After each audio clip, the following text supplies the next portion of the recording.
नमस्कार दोस्तों, आप सभी का स्वागत है कहानी आपकी और मेरी ग्रह की जुबानी यूट्यूब चैनल पे। इसमें जैसे कि आप देख रहे हैं कि हम लोग जो है वो मंथली प्रेडिक्शन लेके आए हैं दिसंबर महीने का। इसमें आज का जो हम लोगों का टॉपिक है वो है कर्क लग्न। कर्क लग्न यानी कि चंद्रमा जिसके लग्नाधिपति हैं। आप जैसे जानते हैं कि ये पहला घर है। पहले घर में अगर 4 लिखा हुआ है तब तो यह वीडियो आगे देखिएगा, अदरवाइज ये जो प्रेडिक्शन है ये कर्क राशि वालों के लिए नहीं है। ये इसमें क्या है कि जहां पे पहला घर होता है वहां पे 4 लिखा है तो वो लग्न का घर है। लग्न का घर होने के कारण उसके हिसाब से ये पूरा प्रेडिक्शन होगा। ये कर्क राशि वालों के लिए नहीं होगा, क्योंकि जहां चंद्रमा होता है वहां पे 4 लिखा हुआ होता है तो आपकी वो कर्क राशि है, कर्क लग्न नहीं है। तो इसमें जो है ये पूरा का पूरा प्रेडिक्शन आपका लग्न के हिसाब से जाएगा। तो आप जो अपना चार्ट ओपन करते हैं तो उसमें आपका जो पहला, जिस समय आपका जन्म हुआ होता है, जिस समय आपने इस धरती पर जन्म लिया होता है, तो उस समय आपका एक टाइम होता है, टाइम, डेट और जो भी स्थान होता है उस स्थान का लॉन्गिट्यूड लैटिट्यूड निकाल के वहां से जो आपकी कुंडली निकलती है या फिर आपका जो उदय लग्न होता है उसको लग्न चार्ट कहते हैं। बाकी उसके अंदर में और भी सारे चार्ट्स होते हैं आपकी कुंडली में, जैसे कि नवांश हो गया या कि आपके पास में होरा चार्ट हो गया। बट उनमें से आप सिर्फ पहले वाले चार्ट को देखिएगा, जो आपका बर्थ चार्ट होता है उसको हम लोग यहाँ पे लग्न चार्ट कहेंगे या उदय चार्ट कहेंगे, जिससे आप लोग अपना आगे का प्रेडिक्शन देखिएगा। इसमें हम लोग आगे देखते हैं तो कर्क लग्न वाले, जैसे आप जानते ही हैं कि चंद्रमा इसके लग्नाधिपति हैं। चंद्रमा जो है वो पूरा का पूरा उनका जो मूवमेंट रहता है 2.5 दिन तक एक हाउस में रहता है। तो एक घर में 2 से 2.5 दिन तक वो विचरण करते हैं। 27 नक्षत्र जो हम लोग जानते हैं, हर नक्षत्रों में वो उनका मूवमेंट रहता है। 27 नक्षत्र मतलब जो उनकी 27 पत्नियां हैं उनके साथ में वो रहते हैं। तो आप उसी से समझ सकते हैं कि चंद्रमा जो है वो हर पल चेंज होते हैं, घटते हैं, बढ़ते हैं। शुक्ल पक्ष के चंद्रमा होते हैं, कृष्ण पक्ष के चंद्रमा होते हैं, तो उनकी स्ट्रेंथ और उनकी रेस जो है अपने आप चेंज होती रहती है। तो उसी की तरह जो है कर्क लग्न का बारे में भी आप देख सकते हैं। कर्क लग्न यानी कि क्रैब यानी कि केकड़ा, तो आप देखेंगे अंदर से सॉफ्ट होता है और बाहर से एकदम सख्त दिखता है और चेंज होते रहते हैं। उसके 6 पांव वगैरह उसी तरह का नेचर होता है कि ये कुछ डिसाइड नहीं कर पाते, मतलब हर समय मन से चलने का इनका रहता है। क्योंकि अभी आप इनसे मिलेंगे घंटे 2 घंटे बाद में तो इनका बहुत जल्दी माइंड जो है वो चेंज हो जाएगा। और दूसरा ये जो है हार्ट का भी स्थान होता है काल पुरुष की कुंडली में, तो हार्ट इनका बहुत जल्दी चेंज होता है। तो ये अपने ही विचारों में बहुत ज्यादा खोए हुए रहते हैं। अगर बहुत ज्यादा स्ट्रांग नहीं हो चंद्रमा तो ये दिमाग में इस तरह की प्लानिंग भी कर लेते हैं कि जो बनना या हो पाना बहुत मुश्किल होता है। परंतु अगर आप इनसे बात करेंगे तो बहुत सॉफ्टली ये बात करेंगे। कहीं कहीं इनमें कुछ सेंस ऑफ ह्यूमर भी दिख सकता है, पर बहुत ज्यादा सॉफ्टली नेचर इनका पाया जाता है कर्क लग्न वालों के लिए। कर्क लग्न के बारे में अगर आपको बात देखेंगे तो ये अगर चंद्रमा का इनके अंदर में पूरा रूप देखा जा सकता है और एकदम अट्रैक्ट करते हैं ये आपको, क्योंकि ये चंद्रमा को रानी भी कहा जाता है। तो जो बच्चा अगर लड़का भी है और चंद्र लग्न में हुआ है तो वो आप देख सकेंगे कि उसकी जो राशि है, मतलब उसका जो व्यवहार है वो लड़की जैसा ही लगेगा। बहुत दयालु होते हैं ये, और इनका दया जो होती है वो बहुत ही इनके अंदर में देखने को मिलती है, क्योंकि ये दिल से सोचते हैं, दिल से सोचते हैं। परंतु इनका क्या मूड बहुत जल्दी जो है वो चेंज होता रहता है। वही जो है सबसे ज्यादा इनको अपने विचारों के अंदर में देखना पड़ता है। अगर चंद्रमा इनका 6, 8, 12 में जन्म का बैठा हुआ है या फिर चेंज होता रहता है तो इससे इनको कभी कभार प्रॉब्लम भी, जो ब्लड प्रेशर या हार्ट बीट्स वगैरह, इसकी प्रॉब्लम इनको देखने को मिलती है। तो ये चंद्र कर्क लग्न वालों के लिए थोड़ा सा डिटेल हम लोगों ने बताया है। उसमें हम लोग अब आगे की तरफ चलते हैं तो देखते हैं कि ये दिसंबर महीने में प्लेनेट का कैसी पोजीशन रहेगी। तो ये बहुत इंपॉर्टेंट है, क्योंकि इसी पोजीशन, ट्रांजिशन पोजीशन के हिसाब से आप अपना खुद का चार्ट मैच करके नक्षत्र और उनका बल निकाल के ग्रहों का, और साथ के साथ में दशा महादशा को कैलकुलेट करके आप अपना टाइम इजीली निकाल सकते हैं। तो इसमें अगर आप देखेंगे तो आपके 7th हाउस यानी कि शुक्र जो है, उसके साथ में अगर आप देखेंगे कि सूर्य जो है वो 15 नवंबर से 15 दिसंबर तक वृश्चिक में रहेंगे, उसके बाद में वो धनु में आ जाएंगे। साथ के साथ में मंगल जो है वो 4 अक्टूबर से 23 दिसंबर तक मीन में रहेंगे, फिर उसके बाद में 24 दिसंबर से 2 फरवरी तक मेष में प्रवेश हो जाएगा। साथ के साथ में बुध जो है वृश्चिक में रहेंगे 16 दिसंबर तक, उसके बाद में 17 दिसंबर को वो धनु में आ जाएंगे। और साथ के साथ में शुक्र जो है वो 10 दिसंबर तक तुला में रहेंगे, अपनी ही राशि में रहेंगे, उसके बाद में वो वृश्चिक में आ जाएंगे। तो बीच में नवंबर में जब 17 नवंबर को रहेंगे, तो जब सूर्य आगे बढ़े होंगे, तब आपने बेनिफिट अपना देखा ही होगा, परिवर्तन योग बना ही था वहां पे, और केंद्र और त्रिकोण का परिवर्तन योग बना था, तो उससे आपको बच्चों के साथ में और घर के हिसाब से बेनिफिट दिया ही होगा। साथ के साथ में अगर आप देखेंगे तो शनि जो है वो 24 जनवरी 2020 से खुद की राशि मकर राशि में आए थे, वहीं पे ही हैं। और साथ के साथ में गुरु भी जो है वो उनको साथ हो जाएंगे 20 नवंबर के बाद में, जो कि 5 अप्रैल तक वहीं पे रहेंगे। राहु केतु जो है आप देखिएगा वो 23 सितंबर से वृश्चिक और वृषभ राशि के अंदर में बैठे हुए हैं। इनमें हम लोगों ने जो वैल्यू कैलकुलेट करी है वो उनकी एवरेज वैल्यू ली है 26.30 से 24.7 तक। ये हमने क्योंकि दोनों नोड्स जो हैं ये छाया ग्रह है, इनकी रोटेशन अलग अलग रहती है। अब ओवरऑल हम लोग समझने की कोशिश करते हैं। शुक्र जो है आपके घर में आए हैं, यहाँ पे घर पे आने के बाद घर परिवार के अंदर में खुद की ही राशि में है, तो शुक्र देखा जाए तो आपके लाभ स्थान के और आपके सुख स्थान के दोनों के स्वामी हैं। साथ के साथ में देखा जाए तो ये अभी खुद के घर में रहेंगे, तो हो सकता है कि कुछ थोड़ा बहुत खर्चा वगैरह हो, परंतु शुक्र बहुत अच्छा रिजल्ट्स जो है वो कर्क लग्न वालों के लिए नहीं कभी लेके आते।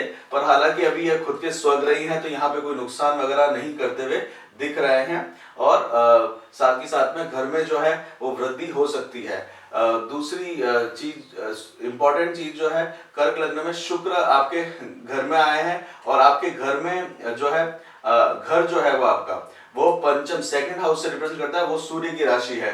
तो कई बार अगर शादीशुदा है तो थोड़ा सा आपको घर में परिवार वालों के साथ में और शुक्र के साथ वाइफ के साथ में, आपकी वाइफ के साथ में थोड़ा कुछ विवाद नजर आता है, क्योंकि वो घर से तीसरे स्थान पर दिख रहा है। तो ये जरूर देखने को मिल रहा है, परंतु ओवरऑल शुक्र आपको बेनिफिट करेंगे ही करेंगे। अगर आपकी मेल में आपका कर्क लग्न है तो ये वाला आपके लिए प्रेडिक्शन जाएगा। साथ के साथ में अगर आप देखें तो सूर्य और बुध जो है वो आपके संतान हाउस में आ चुके हैं, संतान हाउस में, और साथ के साथ में केतु भी वहां पे ऑलरेडी बैठे हुए हैं। 14 दिसंबर को सूर्य ग्रहण है वहां पे। सूर्य ग्रहण के कारण आपको मतलब ये इंडिया में नहीं है, भारत में नहीं हो रहा है सूर्य ग्रहण, परंतु थोड़ा सा टेंशन जो है वो जरूर क्रिएट होता ही है, क्योंकि ग्रहण कभी भी होता है, सूर्य और चंद्रमा उससे अफेक्टेड रहते ही रहते हैं। साथ के साथ में अगर आप देखेंगे तो ये त्रिकोण का भाव है। त्रिकोण भाव में क्या होता है, थोड़ा अनकॉन्शियसली एक्ट्स होते हैं, जिनके कारण आपको क्या है कि कुछ इम्पैक्ट पड़ता है, मतलब जो एकदम सामने से नहीं दिखते होते। एक तो क्या है कि जैसे कुछ एक्ट जो होते हैं वो अनकॉन्शियस माइंड में आपके चलते रहेंगे, तो उसमें आपको दिखेगा कि कहीं यहाँ पे आपको थोड़ा सा वीकनेस दिखेगा। यह क्या है कि संतान का हाउस भी है, और ये आप देखेंगे कि वहां से आपको थोड़ा बहुत अनसेटिस्फेक्शन हो सकता है, क्योंकि सूर्य केतु साथ में है और वहां पे बुध भी है बैठे हुए हैं। परंतु तो ये जो ग्रहण का योग उस समय निकल जाएगा जब सूर्य यहाँ पे धनु राशि में आ जाएंगे, तब आपको थोड़ा सा रिलीफ इसके अंदर में दिखेगा ही दिखेगा। फिर हम लोग आगे की तरफ जाते हैं तो अगर आप देखते हैं तो गुरु जो है वो आपके सप्तम स्थान में आया। सप्तम स्थान जाया का भी होता है और गुरु और शनि का आपस में मिलन भी हुआ है। तो अगर आप लोग अनमैरिड हैं तो गुरु और शनि के साथ में मैरिड शादी के बहुत अच्छे योग बने हुए हैं। अगर आपकी कुंडली देखी जाए तो, और अगर आपकी फीमेल कुंडली है तो 9th हाउस जो है वो मंगल जो है वो स्त्रियों में स्त्रियों के लिए हस्बैंड को रिप्रेजेंट करता है और वो हस्बैंड के हाउस में ही है। साथ के साथ में गुरु ने भी सप्तम स्थान को शनि के साथ लिया है। तो गुरु शनि मंगल और लाभ स्थान पे राहु आए हैं, तो राहु का भी बहुत बड़ा योग रहता है शादी को लेके। और राहु जो है 1 2 3 4 5 6 7 8 9 9वीं दृष्टि आपके शादी के स्थान पे भी दिख रही है। तो अगर आप अनमैरिड हैं तो शादी का बहुत अच्छा योग इसके अंदर में बन रहा है। किसी तरह का पार्टनरशिप वगैरह के ऊपर में भी अगर आप सोच रहे हैं तो भी आप उसके ऊपर में विचार कर सकते हैं, क्योंकि गुरु और शनि का साथ में कॉम्बिनेशन हुआ है और ये केंद्र में है। तो केंद्र में होने से आपको बेनिफिट मिलेगा और बहुत लॉन्ग टर्म बेनिफिट के साथ में आप गुरु और शनि का कॉम्बिनेशन देख सकते हैं। ये गुरु और शनि मतलब दोनों ही स्लो चलने वाले हैं। अगर आप देखें तो दोनों ही 4 मिनट और 5 मिनट पर डे के हिसाब से चलते हैं और 4 डिग्री से 7 डिग्री तक जाएंगे शनि, और गुरु जो है 2 से 8 डिग्री दोनों। तो ये बहुत स्लो मोशन है, बट बहुत लॉन्ग टर्म प्लानिंग कभी भी करी जाती है तो वो गुरु और शनि के साथ में युक्ति हो और नक्षत्र आते हैं तो उस तरह से हम लोग इसको देखना चाहिए। तो ये ओवरऑल जो है ये आपको बहुत अच्छा योग देने वाले हैं। साथ में आपके केंद्र में गुरु बैठे हुए हैं, तो जब जब चंद्रमा यानी कि आपके लग्नाधिपति का मूवमेंट होगा तो वो ट्रांजिशन जो है वो आपके लिए बहुत अच्छा रहेगा। वो 4 11 17 और 24 तारीख को केसरी योग यानी कि गज केसरी योग बनेगा, उसका बेनिफिट उठाइएगा। साथ के साथ में उसका आपको फायदा बहुत मिलने वाला है। तो दिसंबर के महीने में जो इसमें इंपॉर्टेंट बात हम लोगों ने कैलकुलेट करी है, शुक्र की कुछ डिग्रीज को कैलकुलेट करके, गुरु और शनि का ट्रांजिशन करके, साथ के साथ में जहां पे भी कहीं आपको वीकनेस लगती थी तो न्यू स्किल्स सीखने का टाइम है। मतलब इसमें आपको एक नई स्किल्स सीखने का मौका मिलेगा, क्योंकि शुक्र भी केंद्र में है, गुरु भी केंद्र में है। तो साथ के साथ में अब आपको नई स्किल्स सीखने का मौका मिल सकता है। किसी तरह का कोई गैप वगैरह आ रहा है तो उसको आप फाइंड आउट करके उन स्किल्स को आप सीख सकते हैं, तो बहुत जल्दी आपको प्रोग्रेस इसमें मिल सकती है। साथ में अब हम लोग देखते हैं तो मंगल जो है वो आपके लिए कारक ग्रह है, क्योंकि केंद्र और त्रिकोण के स्वामी है मंगल। तो मंगल आपके अभी त्रिकोण में ही बैठे हैं, तो कुछ मांगलिक कार्य हो सकते हैं, कुछ लंबी ट्रैवलिंग भी लेके आ सकते हैं मंगल जो है, और साथ में आपको कुछ बेनिफिट भी दे सकते हैं। साथ में धर्म के स्थान में भी है, गुरु की राशि में बैठे हुए हैं, तो जलीय राशि में बैठे हुए मंगल, तो हो सकता है कि कुछ लंबा ट्रैवल भी लेके आपके लिए फायदा लेके आ सकते हैं। और भाग्य स्थान में बैठे हुए हैं, और आपके भाग्य स्थान का जो स्वामी है वो आपके शुक्र यानी कि आपके सुखेश को भी देख रहे हैं। तो भाग्य और सुखेश की दृष्टि मिल रही है, वहां पे आपके शुक्र बैठे हुए हैं। तो ये एक बहुत अपने आप में अच्छा कॉम्बिनेशन माना जाता है और ये आपको आगे बेनिफिट देगा ही देगा। और दिसंबर में इस बेनिफिट का आपको फायदा उठाना ही चाहिए। अगर आप देखें भाग्य और सुख का साथ में कॉम्बिनेशन हो जाए तो वो बहुत अच्छा योग क्रिएट करता है। साथ में आप देखेंगे कि राहु जो है वो आपके लाभ स्थान में बैठे हुए हैं, तो अचानक से दोस्तों से लाभ मिल सकता है, और ये भी दिख रहा है कि बड़े भाई बहनों से थोड़ा लाभ इसमें आपको मिल सकता है, क्योंकि गुरु की दृष्टि 1 2 3 4 5, तो गुरु की दृष्टि राहु के ऊपर में आ जाएगी। तो गुरु की दृष्टि जैसे ही 20 नवंबर को आएगी, उससे आपको बेनिफिट देखने को मिल ही जाएगा। बड़े भाई बहनों से बेनिफिट मिलेगा, लाभ देना ये शुरू करेगा। तो ओवरऑल अगर आपका चार्ट देखा जाए तो गुरु शनि का एस्पेक्ट अच्छा है, मंगल अच्छा है, शुक्र भी आपको सपोर्ट करेगा, और साथ में सूर्य और बुध जो है वो केतु के साथ में। तो सूर्य जो है वो तो राजा है ही है, वो अपनी ग्रहण के बाद में उसके भी बेनिफिट आपको दिखना शुरू हो ही जाएंगे। तो ओवरऑल आपकी चार्ट को देखा जाए तो दिसंबर का महीना अच्छा दिख रहा है, मतलब उसमें आपको कुछ ना कुछ अच्छी चीज मिलेगी, थोड़ा सा लाइफ चेंजिंग मूवमेंट भी हो सकता है, ये भी इसके अंदर में दिख रहा है। क्योंकि बहुत सारे ग्रह जो है, मतलब आप देखिए वो त्रिकोण और केंद्र में है, 1 2 3 4 5 6 7 ग्रह केंद्र और त्रिकोण में है, और आपके लग्नाधिपति जो है हर 2-2 दिन से मूवमेंट 2-2.5 दिन से मूवमेंट हर घर के अंदर में करते ही हैं, तो वो आपको इमीडिएटली बेनिफिट देंगे ही देंगे। साथ में अगर हम लोग अभी बात करें तो आपके लिए अच्छे दिन जो है 2 से 4 तारीख से 10 तारीख, 4 तारीख से 10 तारीख दिसंबर और 22 से 26 दिसंबर तक अच्छा टाइम रहेगा, इसको आप यूज करिएगा। खराब दिन में आप देखेंगे तो 2 और 3 तारीख जो है वो थोड़ा सा डाउन रहेगा, फिर 15 16 19 20 और 29 और 30 थोड़ा सा आपका मूड जो है वो सही नहीं रहेगा, थोड़े खर्चे बढ़ सकते हैं, और कुछ मांगलिक कार्यों में अगर खर्चे होते हैं तो ओवरऑल ये ठीक समय रहने वाला है। अगर इसके अंदर में और भी हम लोग देखें तो हेल्थ वाइज हेल्थ जो है आप जानते ही हैं कि ठंडा पानी वगैरह ज्यादा मत पीजिएगा, क्योंकि उससे आपको नुकसान होता है। ओवरऑल हेल्थ जो है वो स्ट्रांग ही दिख रही है, और उसके अंदर में गुरु के कारण थोड़ा सा हो सकता है आने वाले समय में आपका वेट वगैरह भी बढ़ सकता है। और साथ में अगर एजुकेशन का देखें तो एजुकेशन में आप अच्छा करने वाले हैं। एजुकेशन के अंदर में जब सूर्य आगे निकल जाएंगे तो कोई दूर से अगर डिस्टेंस लर्निंग या कोई बाहर की शिक्षा है और डीप नॉलेज वगैरह है तो वो आप केतु के कारण पा ही सकते हैं, वो उसके अंदर में दिख रहा है। फैमिली के कारण आप देखें तो फैमिली जो है थोड़ा सा फैमिली में तनाव दिख सकता है दिसंबर के महीने में, बट ओवरऑल बाद में वो ठीक हो जाएगा जब ग्रहण आगे मूव निकल जाएगा। जॉब के हिसाब से आप देखा जाए जॉब के हिसाब से तो जॉब के अंदर में अगर आप देखें तो सेकंड हाउस में पोजीशन हुआ है गुरु का, तो हो सकता है कि कुछ जॉब के अंदर में पैसे वगैरह की वृद्धि भी हो, वो केंद्र में भी आया है।